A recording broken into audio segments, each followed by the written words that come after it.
Hey guys, DB right here. Today we are here for New What If, suggested to me in the comments. This is, what if Broly was in Vegeta's squad? And as always, I invite you guys to check out the official DB Right Portal website. That's db-rye-portal.com, no spaces, small letters, .com. Alright, so, into the story, guys. Our story begins on a fateful day. Vegeta, or rather, King Vegeta III, had just received the updated scouter models from Lord Frieza as they continue to serve their newly appointed Emperor in servitude now that King Cold is retiring. However, King Vegeta, who reluctantly accepts the new scouters, he is still more concerned about making sure that his young son, Prince Vegeta, Vegeta IV, the one we know and love, one day growing up to be a vicious and violent king who will one day end Frieza's hold over him. And of course, like in the Dragon Ball Super Broly movie, he makes a startling discovery about another child who's inside the same chamber as his son.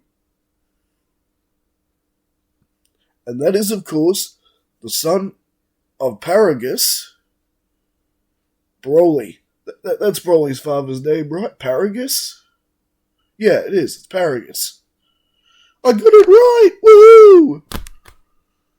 Anyways, so, he's all, why is the son of a mere captain doing it here? He shouldn't be in here. This is reserved for the truly elite. And of course, they go on to explain how Broly's power has always been exceptionally high, even that of the princes. And, well, King Vegeta sees it for himself, and of course, just like in the original, intends to, exile the child to the planetoid Vampa. Paragus finds out about this, and, well, this is where things differ in the story, because when, Paragus goes to try and, chase after Broly's space pod, the guards actually capture him and they execute him on false charges of treason. They make up some BS about him trying to assassinate the king, something treasonous like that people wouldn't question. And, well, this is where the story begins to differ even further, because rather than condemning this Saiyan child to a planetoid like Vampa, the fate of a low-class Saiyan, he is actually intercepted and picked up by a Frieza Force ship. Yeah.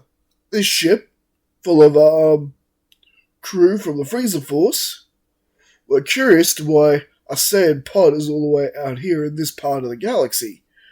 There's next to nothing here. Nothing really worth conquering.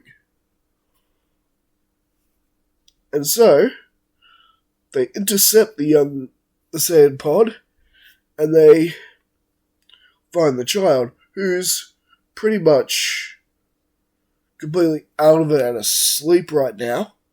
And, well, they decide to bring the child before Frieza. You said you found him where again? They explained to him they found him, at this particular part of the galaxy that, has next to nothing. You know, there's the planetoid Varpa, but most of the other planets don't have life on it. In fact, according to their readings, there's not supposed to be any life on Varpa either. Of course, we know differently. You see the movie. And yeah, you can't accuse me of making that up. Yeah.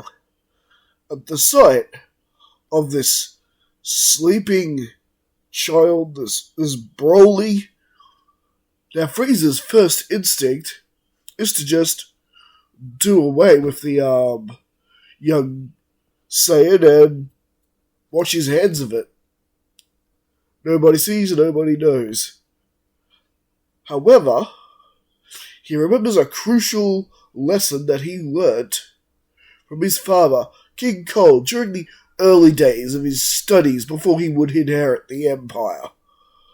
Son, you never throw away those that could be useful to you someday. And well, perhaps having a pet Saiyan around isn't a bad idea after all. And so, Frieza actually decides to take the child in. Even giving him some nice quarters, food to eat, actually treating him quite well. Not like how he treats, mostly the other Saiyans. Yes, this is a Saiyan he could mold into his perfect, obedient Saiyan servant. Probably not a bad idea. A warrior that keeps getting stronger when he fights. Having one of those around isn't a bad idea. Could make for a useful bodyguard. And so, Broly's training begins. And, Broly, he's not really a talented fighter. In fact, he doesn't really like it. So as Frieza has Broly sparring with a Cyberman, now the kind of power level Broly is showing at this point is like 300, something like that. Pretty weak compared to a Cyberman, since most of those are about as powerful as Raditz. Actually, I think you can get weaker batches of them. But at this point, they're using a reasonably strong batch. So, something that could do damage to the kid and get him stronger.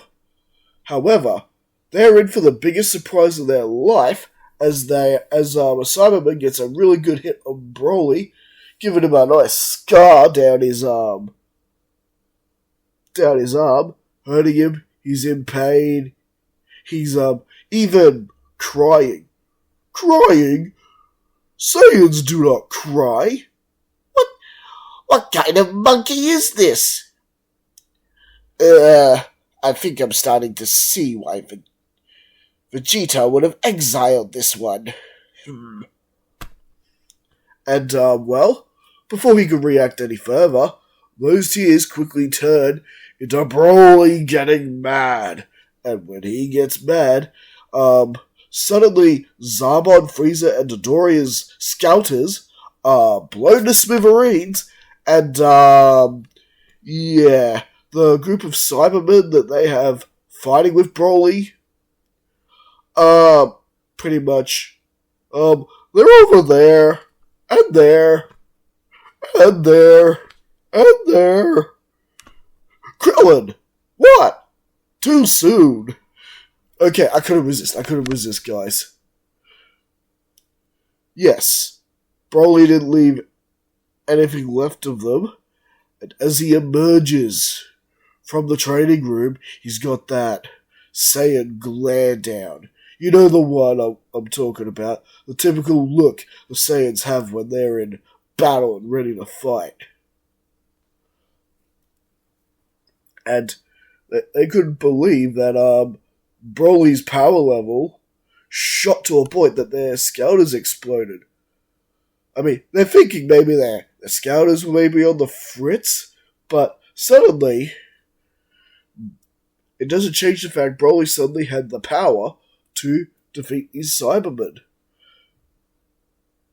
And over time, with countless experiments with the boys and having him fight other members of the Frieza Force, even having him go up against the Ginyu Force, it became clear that the scouters blowing up all the time was no glitch, that Broly was insanely powerful, to the point where it's unreadable. And, well, as long as Frieza can keep Broly under his control, in check as it were, and pointed in another direction, then they'll be all good. Because Broly only seems to want to fight if someone actually gets a good shot in on him. If someone actually gives him physical harm and makes him mad, and his rage is turned to that person. So as long as that cycle keeps happening, Frieza doesn't see it as much of a threat, or something to be afraid of. And well, the 5 years are now up, and Frieza, of course, has decided to blow away the Saiyan race. Much like he does. One thing Broly has proven, that there is indeed the possibility of a Super Saiyan among them. That there is a Super Saiyan right there on that ship. It was proof enough for Frieza to take the tale very seriously, and with Beerus's instruction to blow up the planet or not, Frieza was going to blow it up anyway. And I always thought that. No matter what Beerus would have told Frieza, Frieza would have done away with the monkeys eventually. And, yep, bye-bye Planet Vegeta, just like in the original. And just like in the original, there are at least 3 known Saiyan survivors. Nappa, Raditz, and Vegeta, the 4th. The Prince. And upon their return after hearing the news that their planet was destroyed by some asteroid, now they have been assigned a new team member. After all, I'm pretty sure in the Broly movie, Nappa, Raditz, and Vegeta actually had 2 more Saiyans with them. 2 more Saiyans around Nappa's age. Who knows what happened to them over the years. Probably died. Probably died off at some point. Being weak. Anyway, doesn't matter. Bottom line is, 3 Saiyans. Now it's about to be 4. As Broly is brought in to join the team. And, well, at first, Broly doesn't take too kindly to the other Saiyans. After all, Frieza has been teaching Broly his whole life to basically hate his own kind.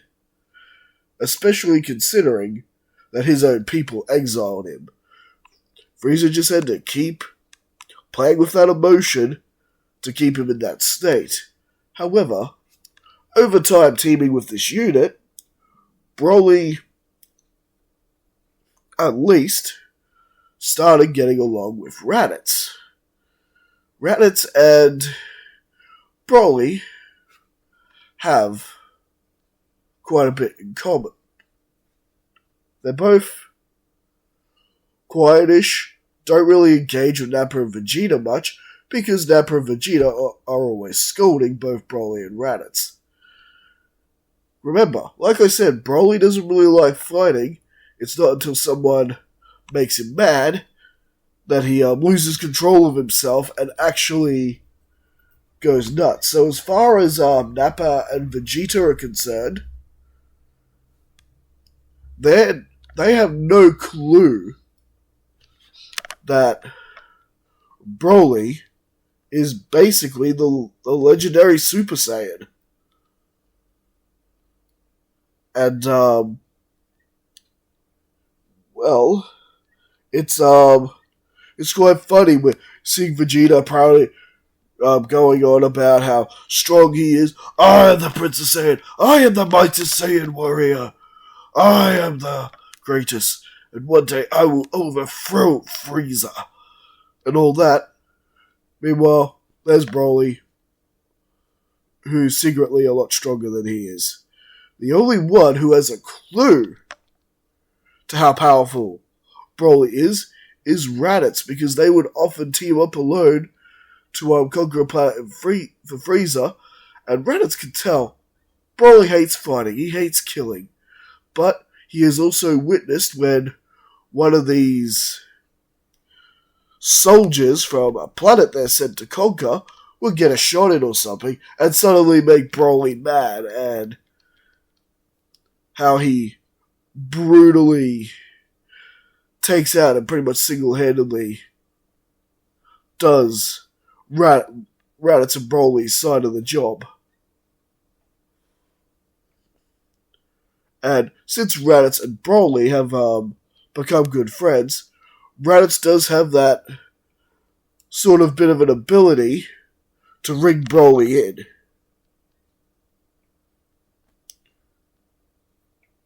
The only other one who has the potential to ring him in at the moment, other than Raditz, is of course Lord Frieza himself, who's been like a father figure to the boy.